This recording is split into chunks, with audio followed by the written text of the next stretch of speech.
I was listening to the podcast EdTech Bites podcast, and John Carippo and Marlena were on it on episode 96. And they were talking about For the People. And this is a new Eduprotocol for grading. And so I was really excited to hear it because it sounded really good for like big projects, because I know those can be draining to kind of take home and want to use. And so what you do is the students create a project. Then once they do, they give feedback.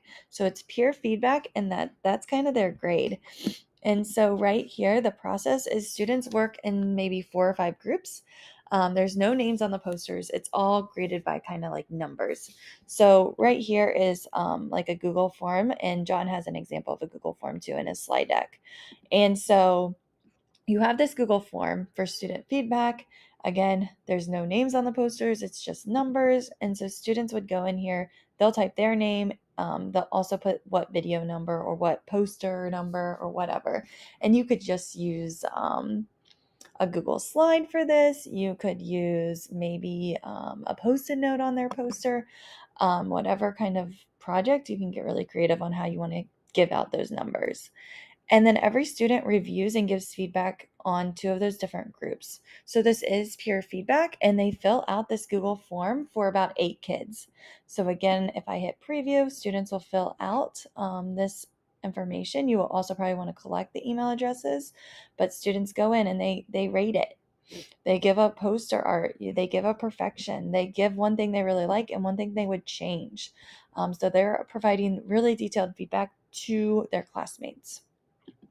Once they give feedback, they then, and here's John's example. So again, I just copied his form. I just changed the colors.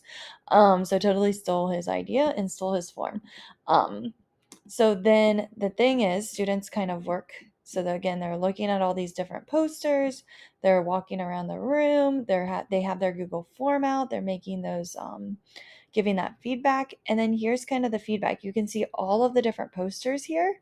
And so like number 8 got 40. No, like you can see how the students are rating all these different posters.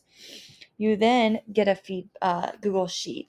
So with all of that data comes a Google Sheet, and you'll sort it by the posters. So if you want to make sure students type in the right number, you might want to type this out and make this a multiple choice type questions.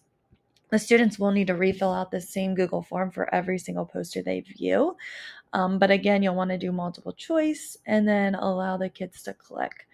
You might want to set a timer as well for every single video to be viewed or every single poster to be viewed, maybe like 5 minutes per thing, or maybe it's 3 minutes depending on the project. And so again, you would set a timer up front. Once you have that timer, students then can give that feedback. So you can see right here, it has really good fonts and it's really beautiful. Changes the background. I really love how all of the facts are apart and lined up from the pictures. So again, students are putting all of their feedback that they really like and one thing they would change. So the blue color of the text of the economic section, make the title a different font. So again, they're just giving feedback to their classmates. Again, everything that you might see in here, sometimes it is a part of the content, the grapes part of the image. So just talking about like what makes really good feedback and what doesn't. And then again, students maybe did this for 45 minutes. There was 143 responses in the Google Sheet. Here's all of poster 1. Here's how it was rated. You take the sum of all these, and then you could give them kind of like an average.